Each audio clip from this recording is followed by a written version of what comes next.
Om Swastiastu, Assalamualaikum warahmatullahi wabarakatuh, Shalom, Nam Budaya, Salam Kebajikan, Rahayu.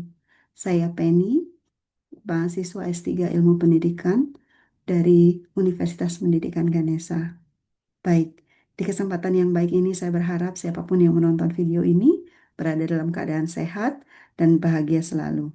Izinkan saya untuk berbagi sedikit pandangan dan pengetahuan yang saya miliki untuk topik terkait dengan filsafat dalam bidang pendidikan di Indonesia. Sebelum saya memulai dengan pendidikan yang ideal menurut Plato, mungkin saya akan mengajak rekan-rekan semuanya yang sedang mendengarkan dan menonton video ini untuk berpikir sejenak apa yang terjadi dengan sistem pendidikan kita saat ini yang ada di Indonesia. Kenapa kemudian banyak sekali terjadi fenomena dari peserta didik kita di beberapa sekolah di Indonesia di mana mereka sudah tidak menunjukkan rasa hormat terhadap gurunya. Etika yang seharusnya mereka miliki sebagai seorang peserta didik.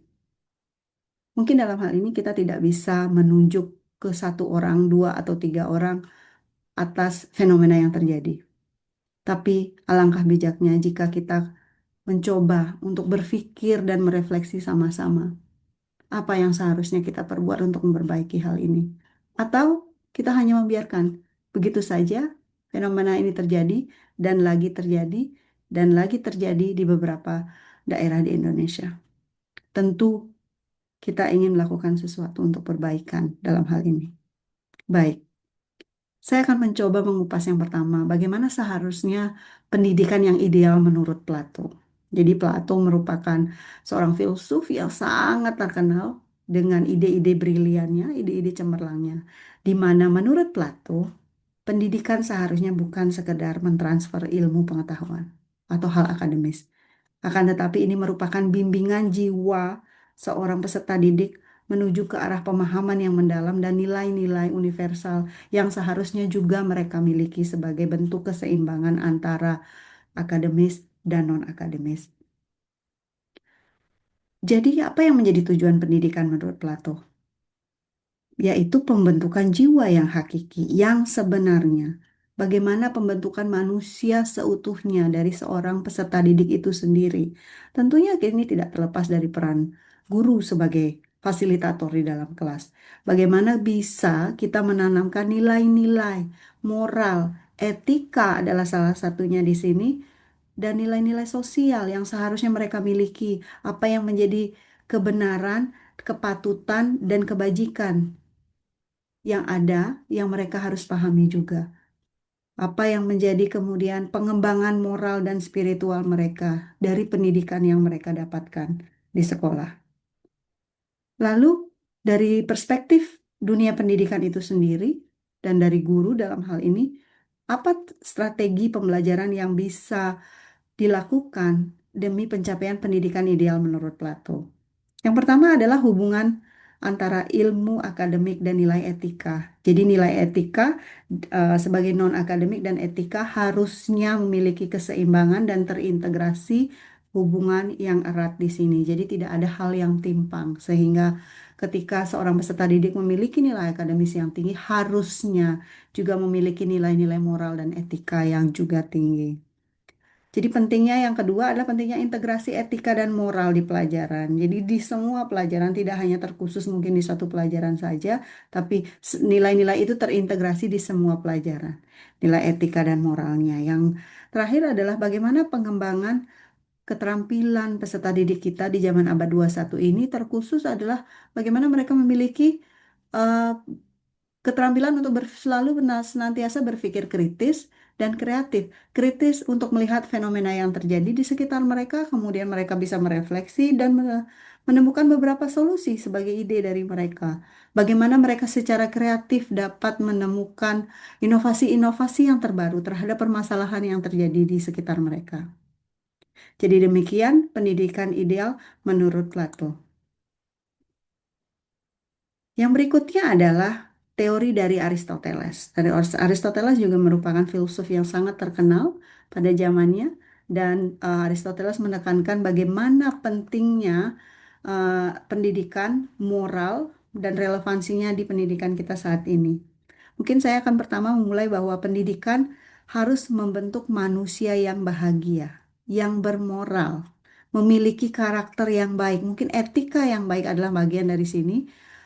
Melalui pembiasaan dan kebijaksanaan praktis. Jadi pembiasaan dalam hal ini adalah bahwa semua nilai etika moral itu sudah ada dalam jiwa mereka, sehingga tujuan dari hidup manusia adalah sebagai fundamentalitas untuk menemukan kebahagiaan yang sejati. Mungkin setiap individu memiliki definisi kebahagiaan sejati tersendiri. Bagaimana kemudian peran guru dan warga sekolah dalam hal ini dari teori konsep Aristoteles dan relevansinya dalam pendidikan moral terkhusus adalah guru sebagai teladan moral. Jadi dalam hal ini guru juga harus memiliki sikap yang patut diteladani oleh peserta didiknya dan menjadi pembimbing yang utama, menjadi juga pengingat jika kemudian peserta didiknya memiliki eh, kecenderungan untuk berbuat yang tidak seharusnya mereka lakukan karena kita paham di usia mereka saat masuk usia sekolah terkadang mereka lupa dan disitulah peran guru untuk selalu mengingatkan, membimbing peserta didiknya bahwa seluruh warga sekolah, guru, siswa, dan orang tua serta staf itu terlibat aktif dalam pendidikan moral warga sekolah tersebut. Jadi bukan hanya dituntut peserta didik yang memiliki moral yang baik, namun seluruh warga sekolah mungkin termasuk petugas kebersihan, petugas administrasi sekolah harus juga meneladani hal yang baik untuk peserta didiknya. Kemudian model pembelajaran yang modern yang seperti apa? Yang kemudian ada relevansinya dengan teori Aristoteles ini. Yang pertama adalah pembelajaran tersebut harus menantang karena akan kemudian melatih keterampilan berpikir kritis dan kreatif siswa di abad 21 ini terlebih ya. Integrasi teknologi digital. Kita tahu dunia digital saat ini sangat memegang peranan penting, namun seorang peserta didik harus mampu kemudian menyaring apa hal-hal atau informasi yang patut mereka dapatkan dan mereka serap dan mana yang tidak. Jadi sangat penting sekali kegiatan berbasis proyek dan kolaborasi di mana siswa di sini diharapkan untuk selalu memiliki ide-ide cemerlang dari berpikir kreatif dan kritis tersebut untuk memiliki beberapa proyek dan berkolaborasi. Kolaborasi tidak hanya dengan temannya saja di kelas, tapi bisa juga dengan beberapa mentor yang mereka mungkin bisa anggap sebagai ahli dan membantu mereka untuk mensupport proyek mereka. Jadi apa harapannya dari teori Aristoteles ini dalam pendidikan moral kita adalah terbentuknya manusia Indonesia yang utuh hanya bukan hanya berarti bagus dalam bidang akademik, namun juga di non akademik yaitu moral dan etika. Moral dan etika memiliki sikap yang bijaksana dan memiliki daya juang hidup yang baik, tangguh, sehingga pendidikan sebagai jalan menuju kebahagiaan dan kebaikan bersama. Bagaimana kemudian integrasi nilai moral dalam pembelajaran? Nilai moral ini diintegrasikan di setiap mata pelajaran. Pendidikan karakter itu sejajar dengan pendidikan akademis seperti yang saya jelaskan tadi. Pembelajaran kontekstual, dia mengaitkan nilai dengan isu-isu sosial yang ada sehingga mereka terlatih juga untuk berpikir kritis dan kreatif dengan beberapa solusi yang mereka bisa ungkapkan. Kemudian refleksi kelas untuk menilai sikap dan proses pembelajaran. Menurut saya ini hal yang sangat penting dan seharusnya ini konsisten dilaksanakan oleh pendidik kita di Indonesia. Karena hal ini akan kemudian menjadi satu kesatuan bagaimana berpikir kritis dan kreatif itu dapat dibentuk. Membangun ruang dialog terbuka kepada siswa untuk bebas bertanya dan berpendapat. Jadi ketika seorang siswa diam, walaupun sudah diberikan waktu untuk bertanya, di situ kita harus mencoba untuk memiliki hubungan emosional yang baik antara guru dan peserta didiknya, sehingga siswa tersebut tidak merasa canggung untuk kemudian mengungkapkan pendapatnya, benar atau salah bukan tentang itu, tapi bagaimana mereka bisa mengekspresikannya bahwa ruang yang aman untuk mereka berdiskusi dengan gurunya di kelas. Berikutnya adalah bagaimana program Merdeka Belajar dan relevansinya dengan filsafat Konfusianisme. Jadi apa sebenarnya tujuan utama dari Merdeka Belajar? Seperti dua kata ini, merdeka dan belajar. Merdeka artinya mereka bebas. Apakah kemudian bebas ini tanpa aturan? Mari kita simak. Jadi tujuan utama dari Merdeka Belajar adalah untuk memberikan kebebasan siswa belajar dan mengajar juga untuk guru. Jadi guru tidak terkungkung dari sekian banyak kurikulum yang harus diajarkan dan hanya berfokus kepada pencapaian kurikulum tersebut tanpa kemudian mengindahkan bagaimana proses yang dilewati oleh peserta didiknya di kelas, bagaimana kemudian penanaman nilai-nilai moral dan etika yang harus ditanamkan sejalan dengan kurikulum yang mereka harus capai. Tidak terikat target waktu, seperti yang saya jelaskan tadi, dan kurikulumnya kaku. Jadi di sini ada bersifat fleksibilitas untuk guru menerapkan kurikulum sesuai dengan karakter dan kebutuhan peserta didiknya di kelas, mendorong siswa menjadi kritis, inovatif, mandiri, dan bertanggung jawab, serta berorientasi pada profil pelajar Pancasila, membentuk manusia seutuhnya. Jadi korelasinya sangat baik di sini, yang ujungnya adalah membentuk peserta didik kita menjadi manusia yang manusia seutuhnya, di mana akademis bukan satu-satunya patokan, namun bagaimana mereka memiliki keterampilan untuk berpikir kritis, inovatif, mandiri, dan bertanggung jawab. Jadi Merdeka Belajar di sini bertujuan untuk membentuk pelajar yang merdeka, berkarakter dan berbudi luhur. Sejalan dengan nilai-nilai Konfusianisme, yaitu tentang manusia junzi, manusia yang berbudi luhur. Baik, jadi dampak yang diharapkan kemudian dari program Merdeka Belajar ini yang relevansinya terkait dengan filsafat Konfusianisme adalah bahwa terbentuknya profil pelajar Pancasila yang berbudi luhur dan bijaksana. Pendidikan di Indonesia itu berorientasi kepada kemandirian berpikir, keseimbangan moral dan intelektual, kemanusiaan dan kebersamaan. Implementasi nilai dalam kehidupan sekolah. Apa saja sih sebenarnya yang menjadi nilai-nilai yang bisa kita implementasikan dalam kehidupan sekolah terkait dengan program Merdeka Belajar dan teori dari filsafat Konfusianisme ini? Yang pertama adalah budaya untuk saling menghargai dan menghormati antar warga sekolah, bukan hanya guru dan siswa, tetapi juga seluruh warga sekolah, dalam hal ini termasuk kepala sekolah, bidang administrasi, termasuk orang tua adalah merupakan warga sekolah juga. Pembelajaran yang reflektif. Reflektif artinya adalah fokus pada proses, bukan hasil akhir. Bukan kemudian penentuan siswa A pintar, siswa B tidak pintar dari hasil nilai sumatifnya saja pada akhir semester.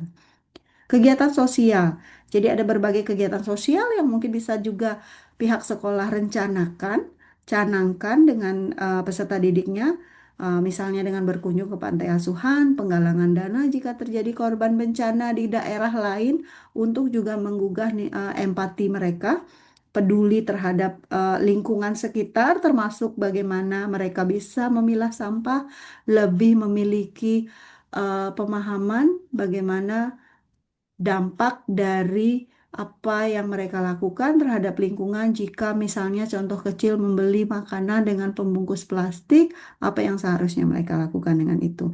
Jadi yang terakhir adalah membuka ruang diskusi dan aspirasi untuk siswa untuk menumbuhkan keberanian mereka untuk berpikir dan berpendapat serta berekspresi. Jadi hal ini menjadi sangat penting untuk tujuan program Merdeka Belajar dan relevansinya dengan filsafat Konfusianisme. Yang terakhir, yang berikutnya adalah pendekatan rasionalisme Descartes dalam pendidikan sains. Jadi kita terkhusus ke dalam hal ini berbicara tentang pendidikan sains atau IPA dalam hal ini. Landasan filosofisnya adalah bahwa ada istilah dari Descartes ini adalah cogito ergo sum, yang artinya aku berpikir maka aku ada. Apa yang dimaksud dengan ini jika kita kaitkan dengan pendidikan sains? Jadi pendidikan harusnya menumbuhkan kemampuan berpikir kritis, rasional, dan reflektif. Bukan sekedar hanya menghafal, tapi mereka tidak memahami apa makna dari yang mereka hafalkan. Jika kemudian pendidikan tanpa makna, mereka akan melupakannya begitu saja dan itu bisa sangat cepat terjadi. Namun, jika apa yang mereka pelajari memiliki makna dan mereka dapat melihat relevansinya di kehidupan nyata mereka, saya pikir ini akan jauh menjadi hal yang tertanam di jiwa raga mereka. M- Teori yang lain adalah menolak metode hafalan tanpa pemahaman. Jadi pemahaman menjadi kemudian hal yang utama, bukan hafalan dan menekankan pada penalaran logis dan refleksi diri. Pengetahuan itu diperoleh melalui akal dan pembuktian rasional. Jadi rasional untuk peserta didik kita melihat relevansinya dalam kehidupan nyata. Namun kemudian apa yang menjadi tujuan dalam pendidikan sains menurut pendekatan rasionalisme Descartes ini? Yang pertama adalah untuk siswa berpikir kritis, reflektif, rasional, dan analitis. Yang kedua adalah mengembangkan kemampuan dalam mereka memecahkan masalah ilmiah. Jadi sangat penting sekali untuk peserta didik kita memiliki keterampilan ini, menghubungkan konsepnya dengan kehidupan nyata. Sehingga dengan demikian kita akan melahirkan banyak sekali uh, para inovator dari peserta didik kita ketika mereka sudah memiliki keterampilan memecahkan masalah, kemudian menghubungkan konsep dengan kehidupan nyata yang terjadi di sekitar mereka. Bagaimana implementasinya dalam kurikulum sains untuk pendekatan rasionalisme ini? Integrasi pendekatan rasionalisme Descartes dalam model pembelajaran, itu yang pertama. Asesmen ada juga, pelatihan guru, kemudian dampak dan relevansinya bagi siswa, yaitu bahwa memahami konsep secara mendalam, tidak sekedar menghafal. Mereka memiliki kemampuan untuk mengaplikasikan pengetahuan yang ada dalam kehidupan nyata mereka.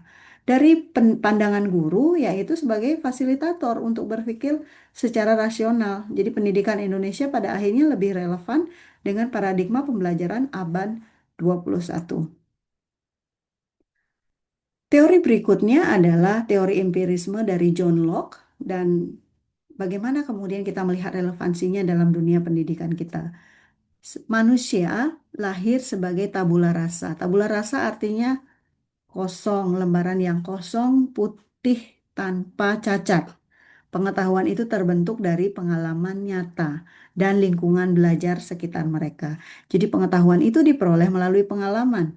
Pembelajaran itu sama dengan proses membangun pengetahuan dari interaksi di dunia nyata secara langsung. Jadi penekanan dari pengalaman pada pengalaman langsung dan refleksi. Jadi ini merupakan penekanan teori empirisme John Locke sendiri.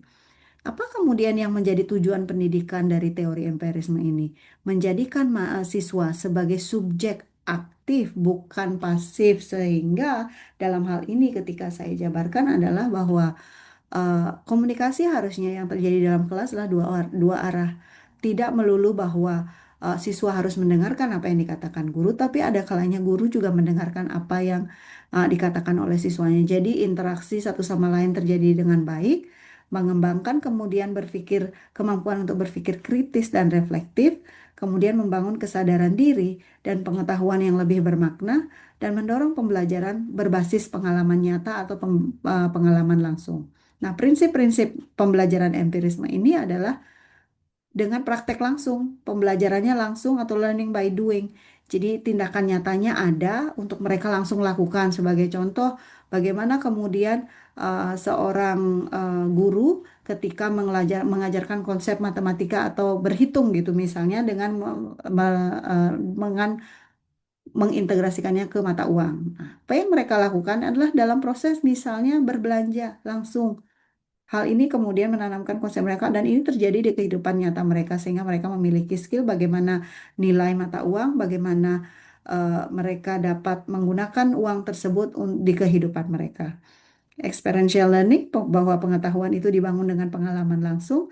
Student-centered learning, siswa sebagai pusat pembelajaran. Dalam hal ini guru berperan sebagai fasilitator.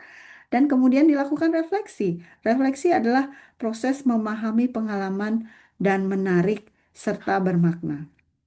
Apa kemudian dampak dan relevansinya dari teori empirisme John Locke ini? Jadi siswa lebih mandiri, mereka menjadi lebih kreatif, menghubungkan teori apa yang mereka pelajari di kelas di kehidupan nyata mereka, lalu bisa mengembangkannya sesuai dengan potensi keunikan mereka masing-masing. Kalau guru lebih adaptif, lebih reflektif apa yang terjadi di kelas untuk kemudian mereka pikirkan selanjutnya dia bisa mendesain dari refleksi yang ada pada setiap akhir pelajaran bersama siswanya. Pendidikan kemudian selaras dengan kurikulum merdeka yaitu student-centered learning bahwa siswa menjadi fokus dalam pembelajaran. Peran guru sebagai fasilitator pembelajaran aktif bukan sebagai pemberi pengetahuan tunggal yang memiliki otoritas tunggal di dalam kelas, tapi kita juga memberikan kebebasan yang seluas-luasnya kepada peserta didik kita untuk berekspresi, mengemukakan ide dan berpendapat. Jadi kegiatan eksploratif dan eksperimental sangat sesuai dalam hal ini untuk guru terapkan ruang refleksi yang disediakan untuk siswa memiliki pemahaman pengalaman belajar yang baik dan menjamin lingkungan belajar itu kondusif, menumbuhkan rasa aman sehingga siswa tidak memiliki ketakutan atau merasa ragu-ragu untuk mengemukakan pendapatnya. Jadi sebagai kesimpulan adalah bahwa pengalaman, pengetahuan, pemahaman itu bermakna. Teori empirisme John Locke ini selaras dengan pendidikan yang memerdekakan siswa dari kurikulum Merdeka Belajar yang kita miliki saat ini. Dan akhir kata, setiap individu belajar melalui pengalaman uniknya sendiri. Demikian dan untuk teori empirisme dari John Locke. Ini adalah prinsip Rousseau dan krisis motivasi belajar siswa di Indonesia. Ini bisa kita kaitkan bagaimana siswa kita saat ini sebagian besar memiliki motivasi yang sangat rendah terhadap sekolah, terhadap tanggung jawab untuk pembelajaran mereka sendiri. Dan Rousseau memiliki beberapa prinsip yang ingin saya coba paparkan dalam hal ini, di mana masalah utama dari krisis motivasi belajar ini sebenarnya adalah penurunan motivasi belajar pada siswa di Indonesia. Itu ada beberapa penyebab yang kita bisa paparkan. Yang pertama adalah tuntutan kurikulum yang sangat kaku. Pun demikian dengan pandangan guru bahwa mereka harus memenuhi kurikulum yang sudah disediakan oleh pemerintah. Jadi tuntutan kurikulum ini memiliki dampak yang sangat besar yang menurunkan motivasi belajar siswa di kelas. Kemudian yang berikutnya adalah pencapaian hasil bahwa seorang siswa dianggap pintar jika memiliki nilai akhir yang baik tanpa melihat bagaimana proses yang mereka lalui pada dasarnya selama pembelajaran berlangsung. Kemudian tekanan orang tua. Kerap kali dan sebagian besar saya lihat fenomena yang terjadi dalam krisis motivasi belajar adalah tuntutan orang tua yang sangat besar untuk anaknya memiliki prestasi yang baik tanpa kemudian melihat dukungan apa atau kebutuhan apa yang sebenarnya mereka perlukan untuk memotivasi mereka untuk belajar lebih baik lagi. Yang terakhir adalah pe- pengabaian terhadap kebutuhan.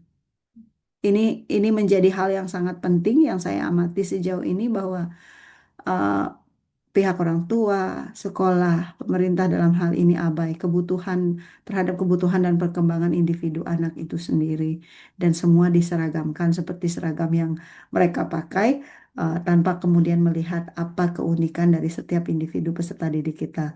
Jadi pemikiran-pemikiran utama dari Rousseau kita ketika dikaitkan dengan motivasi belajar siswa adalah ada beberapa bahwa pada dasarnya setiap anak itu lahir dengan baik. Mereka berkembang secara alami, bahwa pendidikan itu harusnya selaras dengan kodrat dan perkembangan alami seorang anak. Anak perlu menjadi manusia yang memiliki kebebasan untuk berpikir, memiliki karakter, dan mencintai pelajaran, mencintai belajar, mencintai sekolah. Bahwa tujuan pendidikan untuk menumbuhkan jiwa yang hidup, penuh makna, dan belajar sepanjang hayat. Apakah kemudian sistem pendidikan Indonesia telah mencerminkan prinsip utama Rousseau ini? Seharusnya ini perlu menjadi bahan kajian lebih lanjut.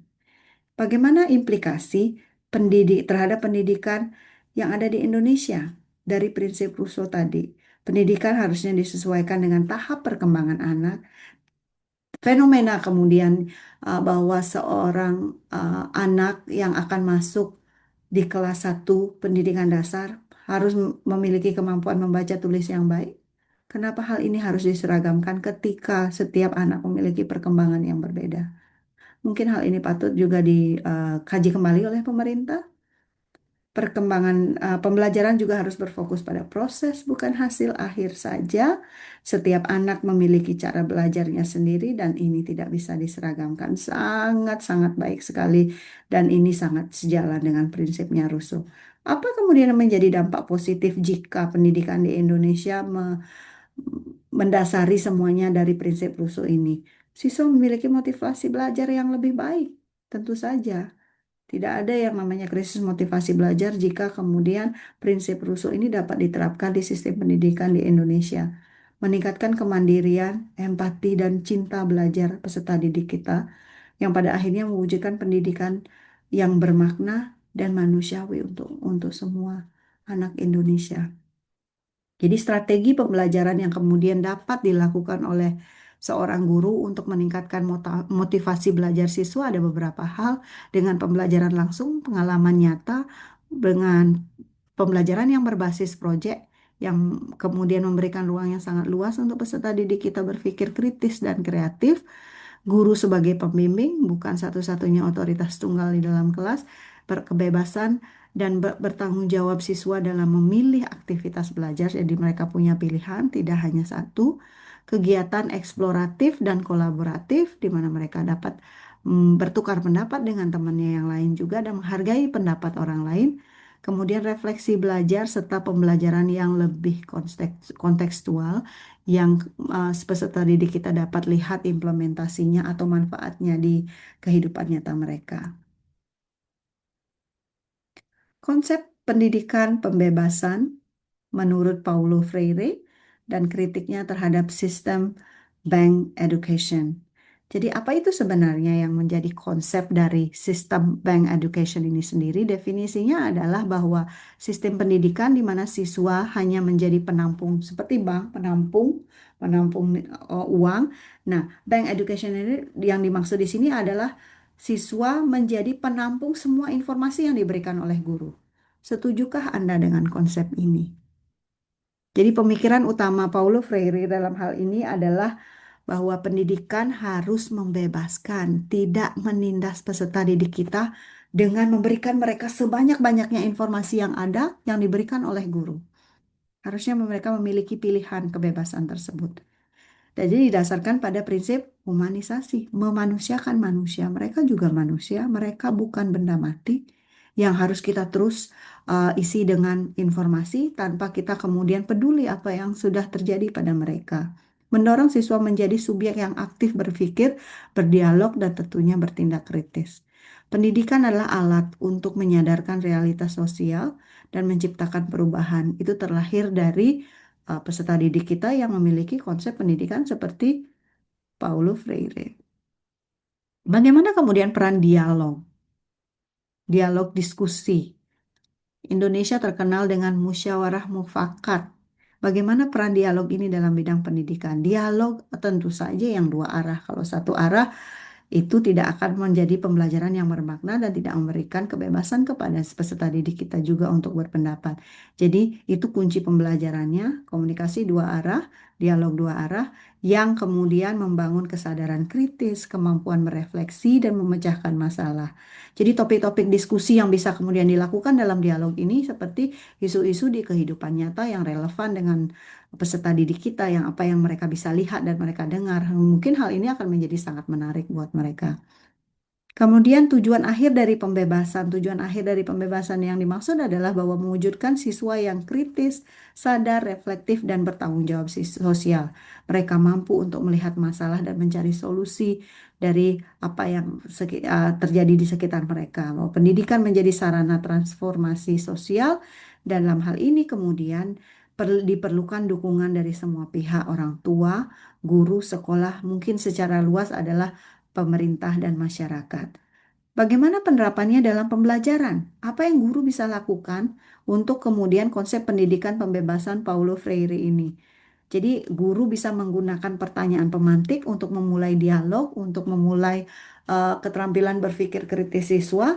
Kemudian guru di dalam hal ini adalah berperan sebagai fasilitator atau moderator, bukan sebagai penguasa kelas. Jadi dalam hal ini Kita dapat mendorong siswa untuk berpendapat dan menghargai pendapat orang lain tentunya dengan etika yang baik, mengaitkan teori dengan pengalaman nyata, apa yang sudah mereka dapatkan dari guru, mengaitkannya dengan kehidupan sehari-hari mereka, bagaimana ilmu tersebut digunakan, berkontribusi aktif dalam diskusi kelas, dan strategi pembelajaran ini bersifat reflektif dan kolaboratif. Kritik Foucault terhadap kekuasaan dan ketimpangan pendidikan di Indonesia. Apa yang menjadi kritik Foucault terhadap hal ini? Jadi konsep kekuasaan dan disiplin dalam pendidikan. Jadi Foucault ini menyoroti bagaimana kemudian disiplin dan kekuasaan itu menciptakan ketimpangan sosial. Kemudian pendidikan sering menjadi sarana pengawasan, normalisasi, dan penyeragaman. Kemudian pada akhirnya kemudian siswa diarahkan untuk selalu patuh tanpa kemudian mereka memiliki hak untuk berpendapat, untuk berpikir kritis atau mandiri. Jadi ketimpangan akses dan kebijakan pendidikan itu terjadi di sebagian besar mungkin terhadap pendidikan di Indonesia, ketidakmerataan fasilitas dan infrastruktur. Ada beberapa sekolah yang memiliki fasilitas yang sangat baik, tapi ada beberapa sekolah di daerah terpencil yang sangat memprihatinkan, bahkan mungkin akses untuk siswa duduk di bangku dan memiliki meja pun mungkin susah. Kemudian ada ketimpangan jumlah rasio antara guru dan siswa di daerah terpencil kembali yang saya sampaikan tadi, kualitas guru yang belum merata. Guru di kota mungkin memiliki akses yang mudah untuk mereka melakukan pelatihan, ada seminar, tapi bagaimana dengan guru yang ada di pedalaman?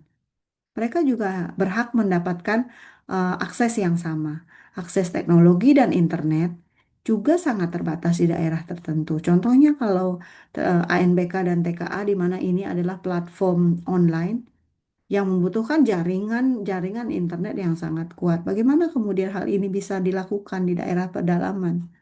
Apa yang menjadi strategi untuk ketimpangan tersebut? Kemudian mungkin memberikan insentif kepada guru di daerah terpencil yang lebih dibandingkan dengan yang di kota, kurikulumnya lebih kontekstual, disesuaikan dengan daerah masing-masing, yang berbasis kearifan lokal, kemudian transparansi untuk dana pendidikan. Ini menjadi hal yang sangat penting dan sekaligus menjadi hal yang sangat sensitif. Kemudian sistem data terpusat, jadi pemerataan ini dapat kemudian dipantau dan dikontrol sehingga semua daerah memiliki akses fasilitas yang sama. Pendidikan bisa menjadi alat kekuasaan dan kontrol sosial. Ini mungkin yang kritik yang diungkapkan oleh Foucault.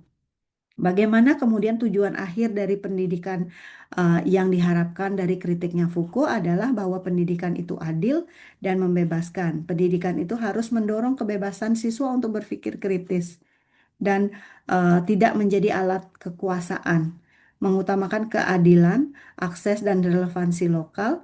Kemudian yang terakhir adalah mewujudkan sistem pendidikan yang humanis, reflektif, dan kontekstual. Konsep tindakan komunikatif Habermas dalam pendidikan di Indonesia. Jadi ada beberapa hal yang menjadi konsep atau pandangan dari tindakan komunikatif Habermas dan bagaimana implikasinya dalam pendidikan di Indonesia saat ini. Jadi konsep dasar tindakan komunikatif itu tujuannya adalah mewujudkan masyarakat yang rasional dan demokratis tentunya. Intinya adalah komunikasi dua arah, tidak hanya bersifat komunikasi tunggal. Pendidikan sebagai ruang dialog bukan monolog, dan menumbuhkan transformasi budaya dialog dalam pembelajaran. Jadi ciri-ciri pendidikan yang ideal menurut Habermas kemudian adalah adanya dialog, ruang terbuka untuk mereka berdialog, setara dan bersifat rasional, menekankan argumentasi dan refleksi yang baik dan memiliki etika, bukan sekedar transfer ilmu, tapi kemudian penciptaan makna bersama. Jadi guru dalam hal ini dapat bertindak sebagai fasilitator, bukan otoritas tunggal. Bagaimana peran pemerintah dan kebijakan pendidikan dalam hal ini? Kebijakan partisipatif dan dialogis, penyediaan sumber daya belajar yang memadai untuk semua daerah, dan terakhir adalah pelatihan guru yang berbasis pada pedagogi reflektif. Jadi tujuan akhir kemudian dari konsep Habermas ini adalah bahwa membangun pendidikan yang demokratis, kritis, dan humanis, menciptakan budaya sekolah yang menghargai kesetaraan dan kebebasan berpendapat serta mendorong pemikiran reflektif dan kolaboratif. Yang terakhir, tujuan akhir dari eh, konsep Habermas ini adalah transformasi menuju pendidikan yang berbasis dialogis. Filsafat postmodernisme dalam pendidikan multikultural dan inklusif di Indonesia. Pendidikan multikultural dan inklusif di Indonesia sangat berkembang dengan pesat saat ini dan bagaimana filsafat postmodernisme ini melihatnya. Konsep dasarnya adalah menolak kebebasan tunggal, menjunjung pluralitas atau keberagaman dari peserta didik kita, kemudian menghargai keragaman identitas, budaya, dan pengetahuan, serta menentang sistem pendidikan yang seragam, bahwa setiap individu memiliki karakter dan kebutuhannya masing-masing. Relevansinya kemudian dengan konteks di Indonesia, dalam hal ini pendidikan terkhusus adalah bahwa Indonesia sebenarnya adalah negara yang multikultural, beragam, banyak sekali dialek, budaya, adat, tradisi, bahasa yang ada di Indonesia dengan berbagai macam pulau yang ada di dalamnya. Kemudian filsafat postmodernisme ini selaras dengan realitas sosial Indonesia yang memperkaya pendidikan multikultural dan inklusivitas. Kritiknya kemudian terhadap kurikulum tunggal adalah hanya memfasilitasi kelompok tertentu, yang kemudian diganti dengan kurikulum yang harusnya lebih fleksibel dan kontekstual, yang mampu mengakomodasi nilai-nilai budaya lokal, mendorong dialog serta partisipasi lintas budaya. Bagaimana tujuan dan dampaknya kemudian dari filsafat postmodernisme ini di pendidikan multikultural dan inklusif di Indonesia, yaitu menguatkan pendidikan multikultural itu sendiri bersifat adil dan inklusif, menumbuhkan toleransi dan penghargaan terhadap perbedaan, menghapus dominasi nilai tunggal dalam pendidikan, mewujudkan pendidikan yang reflektif, humanis, dan bermakna. Jadi hal ini dapat diintegrasikan dari beberapa pendidikan yang berbasis budaya dan konteks lokal, kurikulumnya sebagai ruang dialog sehingga ada kolaborasi yang terjadi di situ dalam mendesain materi ajar, kemudian guru sebagai fasilitator dan pelatihan untuk guru tentang pendidikan multikultural dan postmodernisme ini menjadi bagian penting untuk mewujudkan pendidikan dari filsafat postmodernisme.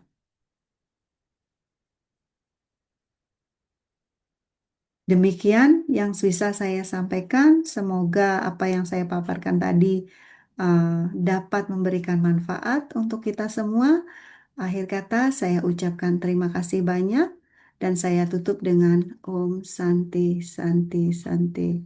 Om, Assalamualaikum warahmatullahi wabarakatuh. Salam sejahtera untuk kita semua.